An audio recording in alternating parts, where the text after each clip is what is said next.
Hello, hello, hello. It's spinning. The hardest part about getting ready for these videos is making sure that I'm not wearing the same shirt 2 or 3 weeks in a row. I have to keep reminding myself, what did I wear? Because I typically wear the same thing on a lazy Sunday. Okay, so I had this whole thing written out, well, actually halfway written out, and I thought that was the message today. And then a whole bunch of things kind of happened. So we are winging this, no surprise to any of you who have followed me for a while, but sometimes the best messages are the ones that are not scripted, right?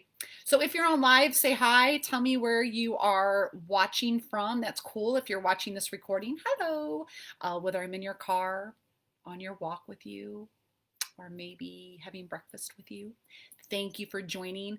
I'm doing a series on freedom. It's kind of all over the place, but our lives are kind of all over the place. So I just want you to feel comfortable with things just being all over the place. I don't know about you, but there is a lot of chaos and tension going on. I feel like I am feeling the whole COVID tension more now than ever before, because I think enough time has passed and we're starting to try to go back to normal, but nothing's normal.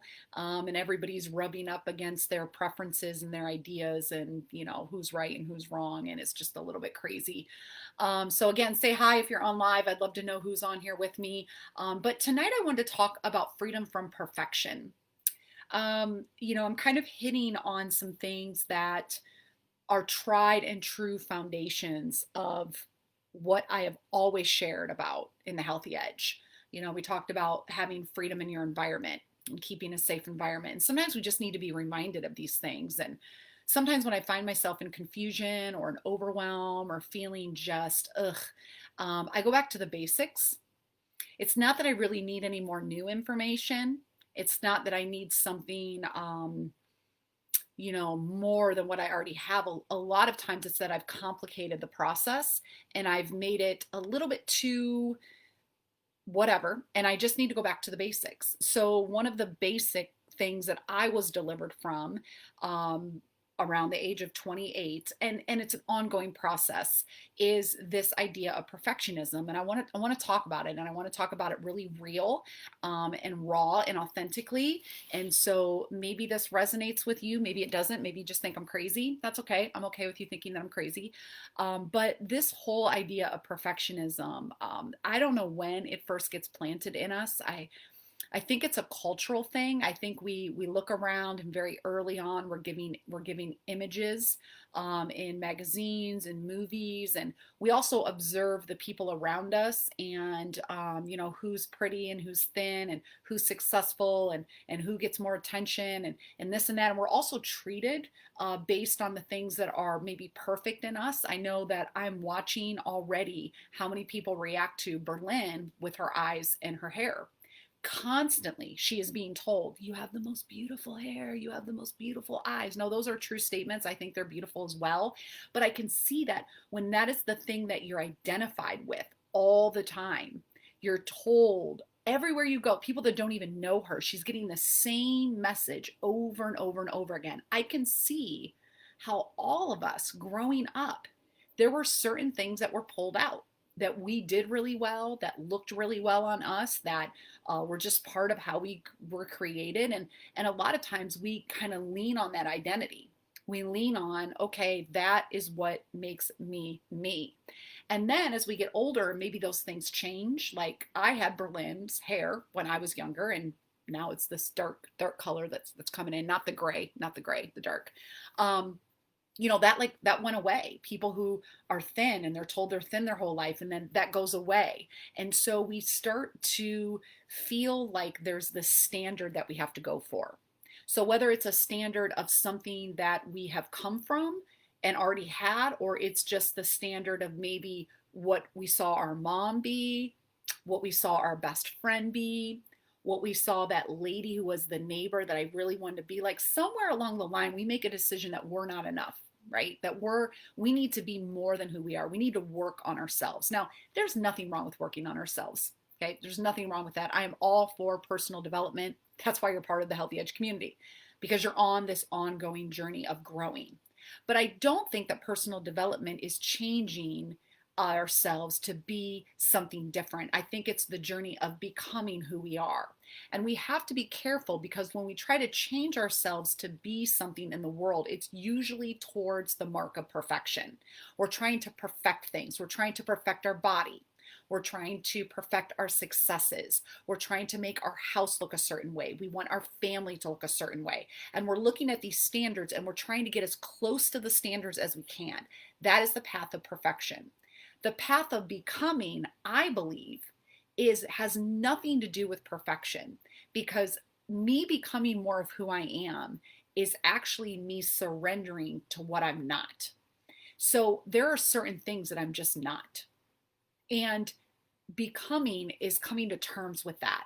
And so I think part of our journey is just this place of acceptance that we are not called to be perfect. We are called to become who we have been called to be. And who I've been called to be looks different than somebody else. So I can't take the standard of success that the world has given, that is money and status and the kind of car you drive and the kind of clothes.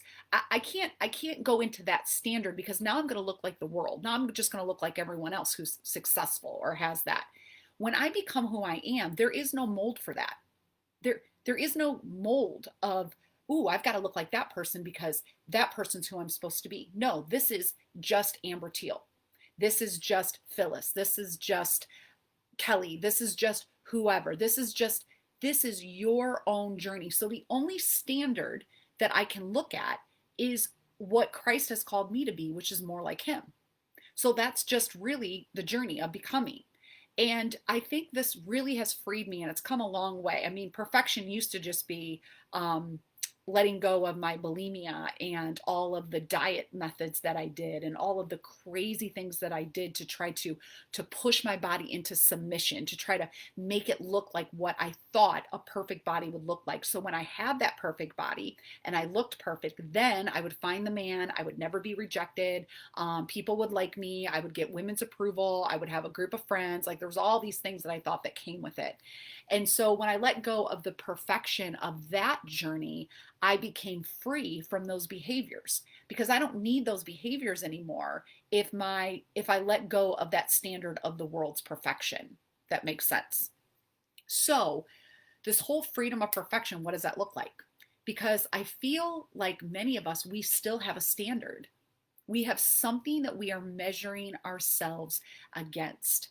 And so that is on the line of perfectionism. We're trying to go towards something. Now, again, there's a difference between trying to be perfect by the world standards and becoming all that been called to be. And what keeps coming to me is the verse that talks about that God is the potter and we are the clay. And who are we to say that something is made for noble and grand purposes and then something's just made for ordinary purposes?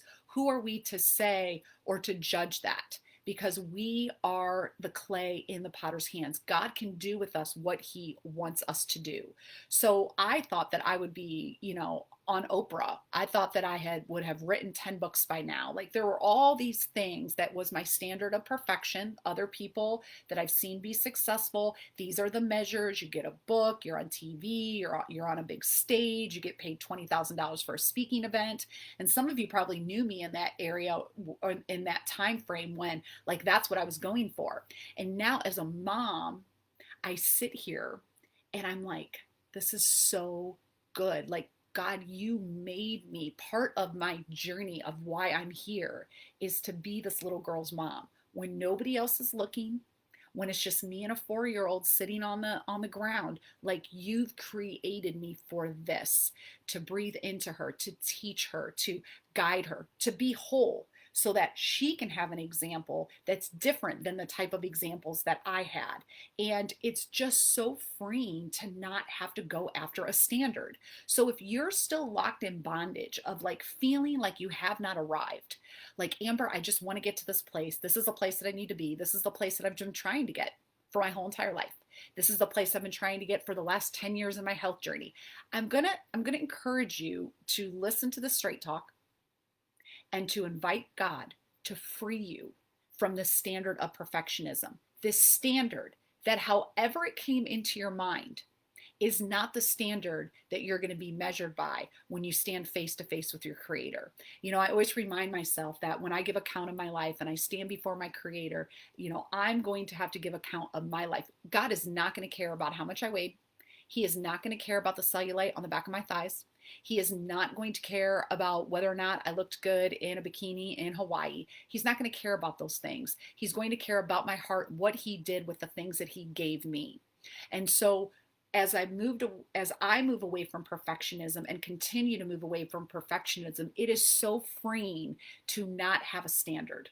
It's so freeing to see God continue to unravel results in my life, but I'm not comparing it against anything. So it's kind of like this present that I unwrap that I'm just like, oh, wow, like I feel really good. Or I'll see a picture of myself and then I'll see a picture from like 10 years ago when I thought that I looked good 10 years ago. And I'll go, holy cow, Lord, like look at what you're doing. It's because I let go of the standard. 10 years ago when I was, or 12 years ago or 15 years ago, when I was striving for the standard, I wasn't even close. Like I mean, I remember bleaching. Ladies, this is a true story, and some of you know me from this time. Bleached blonde hair, like like bleach blonde. I thought that that looked good. Like I look at myself and I'm just like, because I was constantly looking and going, yeah, okay, that's it. Like I'm going for that, or that's in, I'm going for that, or I'm going to buy these clothes. And none of it was me. Like I lost myself. I didn't even know who I was. And so when you let go of the standard of perfection, you let go of standards that the world's giving you. And so what happens is when you start to become, you actually start to know who you are. And here's what I love. I love the imperfect parts of me because those are the parts that God is so tenderly working in. Ladies, he does not work in the places that we have it all together. He does not. He does not work in the places that we're like, I'm on cruise control. I've got this. I've been doing this for years. I'm super successful at my job, or like I'm really good at being a mom. He doesn't work in those places. He works in the places that we feel like we are a hot mess. Most of us are trying to put on the appearance that we're fine, but he works in those places. So I've come to appreciate the quirks that he's created me to have. And the fact that I am very direct, and showing me how to reel that in, and just the things that he wants to put in his hands and he wants to mold. And those would be the very things that I would call imperfections. And those are the very things that he's using me in for. So think about it. When I talk on these Straight Talk Sundays, I am not talking about my achievements. I'm talking about the dirty places of my marriage falling apart, losing all of my money, my mom dying from cancer, like being a single mom, like these are not things like, oh, look at Amber, like she gets an award for that. These are the places though that he's working in. It's in my imperfections that he is perfecting me. And there's so much freedom in that. There's so much freedom in being a hot mess and knowing I'm a hot mess, but I'm his hot mess. And he takes messes and he makes them into something beautiful. And there is just so much freedom in that. And that's just the word that I want to put on you, is the freedom from perfection. Whatever standards you are going for that you just feel exhausted by, you feel taxed by, you feel pressure by, it dictates your thoughts during the day. It dictates your feelings. It dictates what you do and what you don't do. I'm going to say that there's probably a path of perfectionism. There's paths towards some standards. The option of that is to let that go and say, this is me. There's nobody else like me. So there's not a standard out there in the world that I can measure myself up against. But Lord, help me to become who you've created me to be. And what that does, ladies, is it takes our eyes off the world and our eyes off of our neighbor and our eyes off of our sister and our eyes off of our past person. It puts it where it should be, which is Jesus. It puts us in the Word of God, and it starts to work things out. And what happens is he starts to reveal things in our heart. He starts to reveal patterns. He doesn't want to change this. He wants to change this by changing this. So we start to flow from the inside out, where perfectionism works from the outside in. So we start to surrender to that inside out process. He starts to talk to us about behaviors and thoughts and the desires of our heart. He starts to work in the unforgiveness that's inside of us. He starts to unravel the unworthiness and the identity issues, and he starts to speak to those things. And that's when things get super uncomfortable. And we want to run over here and we just want to try to be perfect again. Okay. But we usually always end up back over here in the place that he's working. And when we get free from perfection, I believe that that is when this is a game changer, because I will see people say, I need to be perfect, and use it as an excuse to not try, because they know that they can't be perfect, or whenever they aren't perfect, they jump off the perfect wagon. So actually, it's just this built-in excuse to not fully commit. It's this built-in excuse to not fully go for it. So when you're free from protection from perfection, you're just on the journey, good or bad. Good or bad. 6 months down in the dumps, great. 3 months going, it's just this ongoing process that just keeps unfolding. I found myself the other day, true story. Yeah, so true, Susan. So I got out of the shower and I did a butt check. Have you ever done that? Where you like turn around in the mirror and you look. And I've got cellulite. Like I mean, I'm 42, and it's one of the reasons why I tell myself that I don't wear shorts. It's like it's like one of those parts of my bodies that I'm just not like totally into. And I just felt myself wanting to work out, or wanting to like, okay, maybe I just like cut back a little bit on this, like trying to tell myself what I need to do to get that part of me perfect or better so that I could. And I was just like, ooh, devil. Because it doesn't seem that it seems kind of harmless, like, oh, like I'll go take a walk or whatever. And I heard God saying, like, that's part of how I made you, Amber. As a matter of fact, that's what makes you real to other women. So that very thing that you want to change is the very thing that actually can make another woman feel connected to you, because we all have it, right? We all have it. I was sitting around with a group of girlfriends, and I was swapping clothes, and she's like, oh, I can't wear that. She goes, unlike you, like I have a muffin top. And I'm like, what? I go, muffin top. And she goes, yeah, like when you sit down and your stomach kind of spills over. And I'm like, I go, so do I. And I kind of lifted up my shirt. It's like, I mean, I want to be okay not being in the standard of perfect, because nothing's worse than striving for perfection than having people think that you're perfect. Both of them are prisons. I don't ever want somebody to think that I'm perfect, ever. That's why I've actually stopped. Today I had makeup on, but I stopped wearing makeup like to work out, and I would just get up and I would just put my makeup on. Like I didn't even think about it. And then God started speaking to me. He's like, that's a little bit of that perfectionism in there. I'm like, what do you mean? He's like, makeup, working out, really, Amber? And it was interesting what came up for me to think about getting up and just not putting, well, I do put my eyebrows on a little bit, but other than that, a little bit of mascara, but God's working on me. I'm just saying I'm not perfect. But it was so interesting to see what came up for me about that. And I'm like, interesting. And he just keeps reminding me there is no standard, Amber. You are enough exactly how you are. You are clay in my hands. I am molding you and making you. And as long as you keep your eyes off of what everybody else is doing, and you just keep your eyes set on me, I will walk you into becoming something so amazing that you're going to miss if you're trying to be someone else over here. And I find so much freedom in that. I feel like that is my path to find freedom in food. I can't be perfect with my food. There is freedom in that. I can't be perfect in my body. I don't even try to anymore. And here's the thing, I feel like God keeps blessing me in the realm of my body, because I've let go of trying to hit a number. I've let go of trying to hit a size. I've let go of looking at someone else and saying, I want to look like that. And I've just said, God, make this the best that you can make it. Make this become who you've created it to become. And I'm going to be honest, ladies, not everyone is designed to have arms like this. Like people are like, oh, your arms.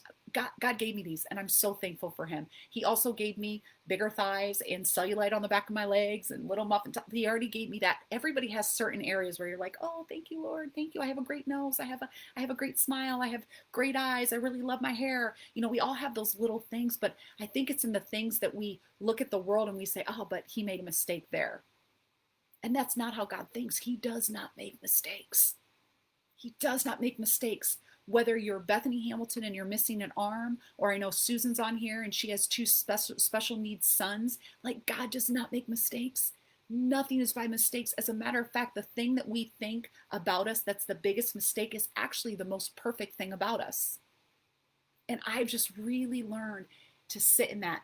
You know, another true story. I used to want a boob job. I'm like, when I get enough money, I'm going to get a boob job. Yes, I am. And I used to think about it. And then I wanted to get pregnant just to have boobs. I'm like, well, then I'll get to see what they look like. And then I got pregnant with Berlin and I got no boobs. Literally did not grow. Like maybe a little bit fuller, did not grow. So bummed. And now I am like, thank you, Lord, that you met me in that place of insecurity over and over and over again, where I would look at other women. I would think that that was going to make Brian more attracted to me or whatever. And he walked me through it. And now I sit in a place that I am like so thankful for my chest. Like I check myself out. I am like, Lord, I'm 42. I've got another, 40, 50 years of living in this body. And I am so glad that you gave me these.